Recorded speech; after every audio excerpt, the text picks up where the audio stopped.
Assalamualaikum warahmatullahi wabarakatuh. Selamat datang di kelas Bahasa Indonesia. Hari ini kita akan membahas modul 2 dengan tema asyiknya menulis cerita imajinasi.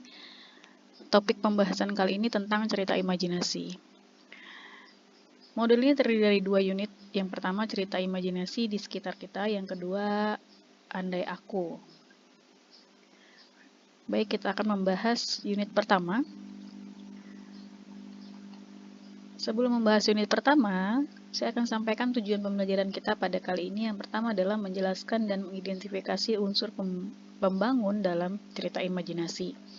Yang kedua, menceritakan kembali isi cerita imajinasi yang telah dibaca. Yang ketiga, memahami dan menelaah struktur dan ciri kebahasaan cerita imajinasi. Yang keempat, menulis cerita imajinasi dan menyunting cerita imajinasi yang telah disusun. Kemudian, apa itu cerita imajinasi? Cerita imajinasi ini dibagi menjadi 2 jenis. Yang pertama, berdasarkan kesesuaian dalam kehidupan nyata atau teks cerita imajinasi total dan teks cerita imajinasi irisan. Cerita imajinasi total dikategorikan sebagai imajinasi pengarang terhadap objek tertentu. Pada kategori ini, semua yang terdapat pada cerita tidak terjadi dalam dunia nyata. Jadi, nama orang, nama objek, nama kota, benar-benar rekayasa pengarang. Dan teks cerita imajinasi irisan dapat dikatakan sebagai cerita imajinasi yang mengungkapkan imajinasi atau hayalan tetapi masih menggunakan nama-nama tempat yang ada dalam dunia nyata atau peristiwa yang pernah terjadi pada dunia nyata. Di bawah adalah contoh teks pertama tentang legenda peri bulan. Silakan teman-teman membaca modul, kemudian ada di teks kedua tentang Wis dan Belimbing Ajaib. Ini adalah 2 teks yang merupakan teks imajinasi. Nah, kedua cerita imajinasi di atas tentunya memiliki keunikan yang berbeda. Di dalam cerita imajinasi terdapat unsur-unsur pembangunnya. Unsur pembangun cerita yang berasal dari dalam disebut unsur intrinsik, sedangkan unsur dari luar disebut unsur ekstrinsik. Unsur intrinsik meliputi tema, tokoh dan penokohan, latar, alur, sudut pandang, dan amanat. Sedangkan unsur ekstrinsik yakni unsur dari luar cerita meliputi agama, budaya, adat istiadat yang ada di daerah itu, dan sebagainya. Nah, tema adalah ide dasar cerita. Tema ditentukan lebih dahulu oleh pengarang sebelum cerita ditulis. Yang kedua, tokoh dan penokohan. Tokoh adalah peran yang ada dalam cerita, sedangkan penokohan adalah perwatakan dari tokoh. Setiap tokoh memiliki watak atau karakter sendiri. Watak tokoh bisa diketahui dari pernyataan langsung pengarang, dari dialog antar tokoh atau kesimpulan pembaca setelah membaca cerita. Yang ketiga ada latar. Latar terdiri atas latar tempat, latar waktu, dan latar suasana. Yang keempat ada alur. Alur merupakan rangkaian peristiwa dalam cerita yang menyatakan hubungan sebab akibat. Yang kelima ada sudut pandang. Sudut pandang merupakan gaya penceritaan pengarang dalam menyampaikan ceritanya. Sudut pandang yang digunakan oleh pengarang bisa sudut pandang oleh orang pertama dan sudut pandang orang ketiga. Sudut pandang orang pertama ditandai dengan penggunaan kata ganti orang pertama seperti aku, saya, beta, dan sebagainya. Sedangkan sudut pandang orang ketiga yaitu pengarang menggunakan kata ganti orang ketiga seperti dia, ia, mereka, dan menyebut nama tokoh. Yang keenam, amanat. Amanat adalah pesan yang ingin disampaikan pengarang melalui cerita yang ditulis. Nah, kemudian mengidentifikasi unsur cerita imajinasi. Jadi, apa yang harus diidentifikasi adalah 2 teks di atas. Yang terdiri dari tokohnya apa, kemudian keajaiban cerita apa, kemudian latar tempat dalam cerita imajinasi, mengidentifikasi jenis cerita imajinasi, kemudian dan seterusnya. Nah, unit kedua dengan tema Andai Aku. Yang pertama, cerita imajinasi ini memiliki ciri struktur yang berbeda dengan jenis teks lain. Demikian juga tentang ciri kebahasaannya. Pada bagian ini kita akan mempelajari struktur cerita imajinasi dan ciri kebahasaan yang terdapat pada cerita imajinasi.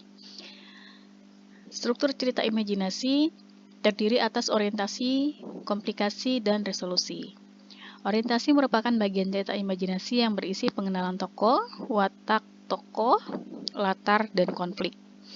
Komplikasi merupakan bagian cerita imajinasi yang berisi hubungan sebab akibat yang menimbulkan konflik, sehingga konflik itu memuncak. Sedangkan pada bagian resolusi berisi penyelesaian masalah dari konflik yang terjadi. Kemudian, alur cerita atau plot. Alur merupakan rangkaian peristiwa dalam cerita. Alur yang lengkap dimulai dari orientasi, pengenalan, latar terjadinya tokoh, watak tokoh. Muncul masalah atau konflik, masalah yang memuncak atau klimaks, dan penyelesaian atau resolusi. Bagian awal sering juga disebut bagian pengenalan. Orientasi, fungsinya adalah mengantarkan cerita. Pada bagian ini dikenalkan latar cerita, tokoh, dan watak-wataknya. Bagian tengah merupakan rangkaian peristiwa mulai munculnya konflik, hingga bagian klimaks atau inti cerita. Hal ini ditandai saat masalah utama diceritakan. Bagian akhir menjawab masalah utama yang dikemas dalam bentuk rangkaian peristiwa. Bagian akhir juga berisi kesimpulan dan penutup cerita. Seperti halnya bagian yang ada di modul, yang diawali dengan pengenalan, kemudian muncul masalah konflik, konfliknya itu memuncak atau muncul klimaks, kemudian menjadi resolusi. Jika cerita disajikan dengan alur seperti di atas, secara berurutan dimulai dari tahap pengenalan, munculnya konflik, dan seterusnya. Namun, selain alurnya maju, terdapat alur mundur atau alur campuran. Alur mundur jika cerita dimulai dari resolusi atau penyelesaian, kemudian klimaks, kemudian konflik, dan pengenalan. Sedangkan alur campuran adalah alur cerita yang bisa disebut alur maju mundur, adalah alur yang diawali dengan klimaks, kemudian menceritakan masa lampau dan dilanjutkan hingga tahap penyelesaian. Pada saat menceritakan masa lampau, tokoh dalam cerita dikenalkan sehingga saat cerita satu belum selesai, kembali ke awal ceritanya untuk memperkenalkan tokoh lainnya. Begitu seterusnya hingga terkesan bolak-balik penceritaannya. Kemudian ada tentang kebahasaan dalam cerita imajinasi. Cerita imajinasi memiliki ciri kebahasaan. Berikut ciri kebahasaan cerita imajinasi yang bisa dilihat pada cerita. Andai aku punya sayap. Ya. Yang pertama adalah penggunaan kata ganti dan nama orang sebagai sudut pandang penceritaan. Yang kedua, menggunakan kata yang mencerap panca indera untuk deskripsi latar, seperti waktu, tempat, suasana. Misalnya, penggunaan kata ke duniaku. Kata ini merujuk suatu tempat yang merupakan asal sahabat Kania, yakni di Fairy World. Ya. Kemudian yang ketiga ada menggunakan berbagai latar atau lintas ruang dan waktu. Cerita imajinasi memiliki dua kategori latar cerita, yaitu latar lintas waktu dan latar waktu sezaman. Latar waktu sezaman berarti latar yang digunakan satu zaman, sedangkan latar lintas waktu menggunakan latar waktu yang berbeda. Latar waktu sezaman misalnya latar waktu masa kini, masa yang akan datang, dan masa lampau. Latar lintas waktu menggunakan dua latar berbeda. Misalnya masa kini dengan masa 10 tahun yang akan datang atau masa kini dengan masa lampau. Yang keempat, penggunaan kata sambung, penanda urutan waktu. Yang kelima, menggunakan pilihan kata dengan makna kias. Keenam, penggunaan kata atau ungkapan terkejutan untuk penggerakan cerita atau memulai masalah. Yang terakhir, penggunaan kalimat langsung yang terlihat pada dialog. Seterusnya adalah menelaah struktur dan kebahasaan cerita imajinasi.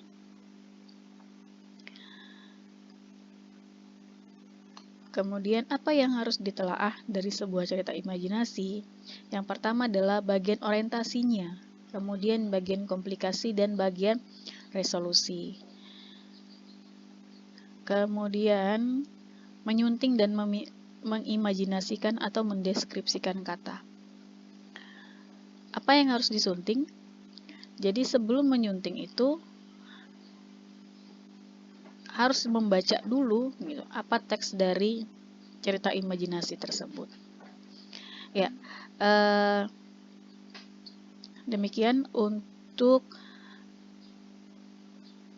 pertemuan kita kali ini. Silakan komen di bawah untuk jika ada pertanyaan, dan silakan mengetik kata hadir untuk setiap peserta didik yang hadir dan menonton video ini. Terima kasih banyak. Saya Eri. Assalamualaikum warahmatullahi wabarakatuh.